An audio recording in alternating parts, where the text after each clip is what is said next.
Assalamualaikum warahmatullahi wabarakatuh. Ketemu lagi dengan Kak Furkan di channel Arif Furkan.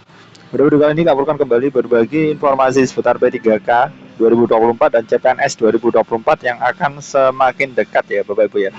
Oke, ini ada informasi terbaru dari PP Manajemen ASN 2024 ya, yang kabarnya itu akan dipercepat ya Bapak Ibu ya.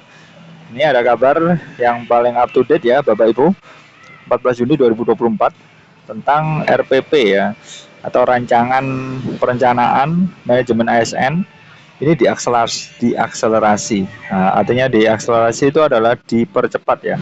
Jadi intinya ini akan dipercepat karena ini sudah bulan Juni ya, dipercepat.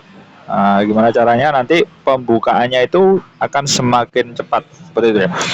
Menteri Bapak Azwar Anas ini juga menilai perlu kecermatan agar implementasi ini berjalan sangat kuat. Seperti itu Bapak Ibu ya.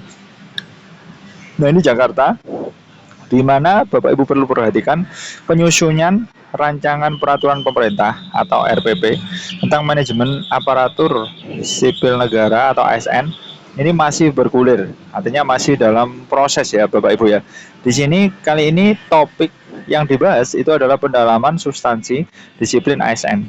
Rapat tersebut diikuti oleh panitia antar kementerian atau lembaga pemerintah non kementerian di Jakarta, Jumat 14 Juni 2024 kemarin. Tentunya di sini Bapak Ibu perlu perhatikan tentang formasi ya. Jadi formasi baik P3K maupun CPNS ini memang sudah diusulkan dari masing-masing lembaga.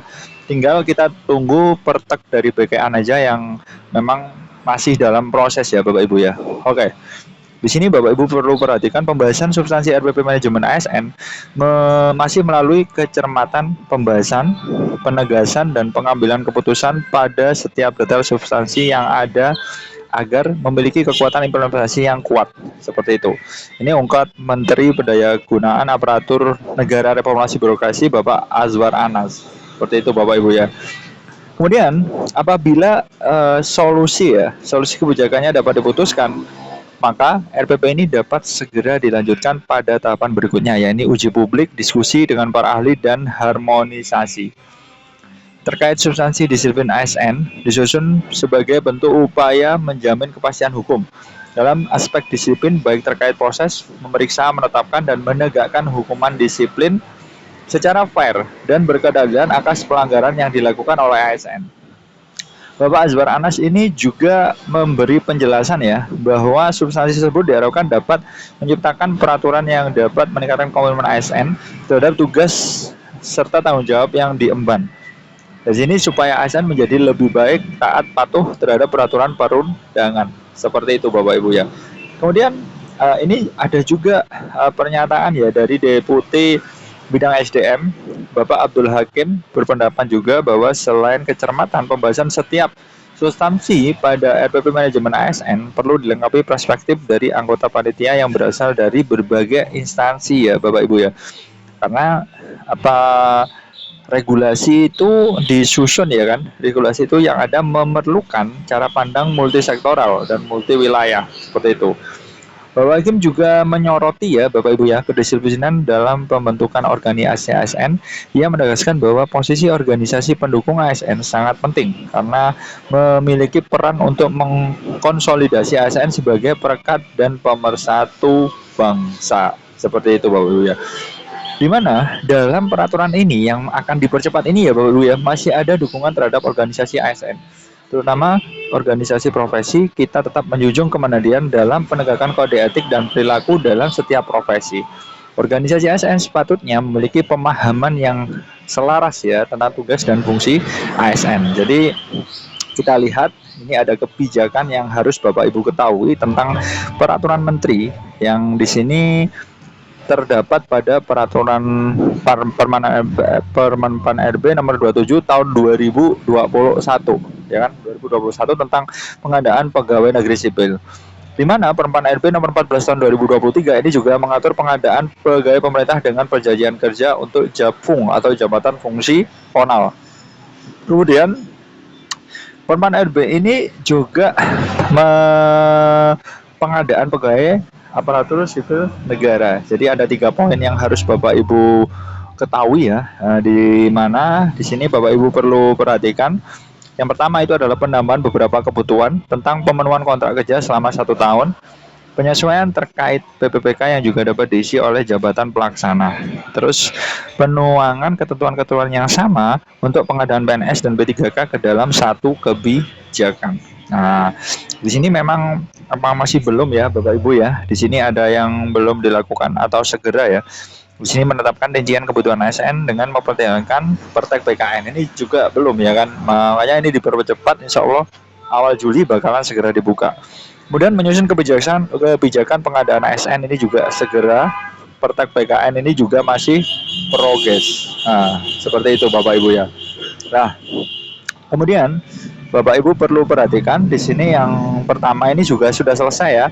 Kebutuhan formasi juga selesai untuk Kemenku, masalah anggaran untuk gajinya sudah selesai, kemudian formasi ini juga selesai, ini selesai. Berarti tinggal yang kurang ini ada 3 langkah. 3 tahapan ini memang kurang ya kan, atau masih sedang dilaksanakan atau dalam proses ya Bapak Ibu, sehingga nanti Bapak Ibu perlu mengecek secara rutin ya, apakah sudah dibuka atau belum, nanti di webnya sscsn.go.id. Nah, di sini Bapak Ibu perlu perhatikan ada kabar terbaru juga ya dari Serambi News. Ini formasi CPNS sudah diumumkan. Simak berita syarat dan contoh soal tesnya. Nah, di sini memang beberapa daerah itu sudah mengumumkan banyak formasinya, tetapi ini memang belum disetujui oleh pihak BKN ya, masih katakanlah validasi penetapan Pertek. Nah, seperti itu. Ini juga sudah lengkap semuanya ya. Ini Kemendikbud juga lumayan ya, CPNS-nya 15.000 formasi dan P3K ini 25.079 formasi, kan lumayan Bapak Ibu ya. Nanti Bapak Ibu ngeceknya di webnya sscsn.go.id. Nah, di sini sscsn.go.id. Nah, di sini memang masih belum update ya Bapak Ibu ya. Di sini data formasi masih 2023. Nah, di sini juga masih belum ya kan. Di sini alurnya juga masih belum diupdate, masih 2023. Tetapi untuk 2024 ini insya Allah tidak ada perbedaan di langkah yang pertama ya. Tentunya untuk mendaftar akun butuhkan apa aja? Tentunya NIK ya. NIK, nomor KK, password, kemudian scan KTP dan lain sebagainya. Nah, di sini untuk P3K ini dibagi menjadi 3, nanti insya Allah bakalan diupdate ya dari pihak BKN-nya, tapi ini masalahnya belum update. Untuk P3K guru kabarnya nanti tidak ada prioritas, jadi nanti kita nggak tahu regulasinya itu seperti apa, sehingga kita tunggu saja ya Bapak Ibu ya. Nah, ini sama ya, untuk pendaftaran akun ini baik CPNS maupun P3K tidak ada perbedaan, karena di sini memang sudah, di sini kan ada buat akun, nanti itu insya Allah sama. Nanti setelah langkah setelah ini yang mungkin berbeda, kalau teman-teman ingin P3K ya milih yang P3K, kalau CPNS ya milih yang CPNS, seperti itu ya Bapak Ibu ya. Kemudian di sini untuk pegawai tenaga kesehatan juga sama, ini tidak ada perbedaan ya Bapak Ibu ya di daftar akun. Yang berbeda mungkin nanti ketika memilih daftar formasi teman-teman, kalau P3K guru ya guru, P3K nakes ya nakes, P3K teknis juga teknis. Mungkin nanti P3K-nya guru tidak ada prioritas seperti yang lain ya. Nah, ini kan khusus yang kemarin 2023 memang ada skala prioritas, yaitu prioritas 1, prioritas 2 dan prioritas 3.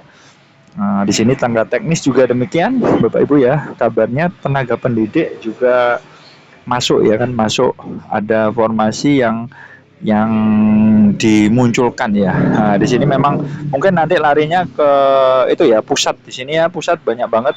Nah, ini sebentar kita coba cek. Nah, ini Mahkamah Agung juga sangat besar ya CPNS-nya, lumayan 4.000. Meskipun ini yang paling banyak CPNS ini adalah Kejaksaan Agung ya, 9.000 sekian. Dan di sini memang selain itu kalau Badan Pengawas Pemilu di sini juga cukup banyak P3K-nya ya, dan Basarnas ini juga CPNS-nya juga sangat besar. Jadi peluangnya teman-teman tinggal lihat aja, tinggal menyesuaikan ijazahnya itu apa, nanti pengennya CPNS atau P3K itu terserah teman-teman. Tapi untuk daftar akun dan lain sebagainya, tentunya teman-teman harus memiliki KTP atau identitas yang valid. Dan teman-teman bisa mempersiapkan diri dari sekarang menghubungi Dukcapil terdekat supaya nanti pada saat pendaftaran nanti teman-teman nggak bingung. Oke, seperti itu dulu informasi dari Kapukon. Mudah-mudahan bermanfaat. Ini ya, tetap semangat. Wassalamualaikum warahmatullahi wabarakatuh.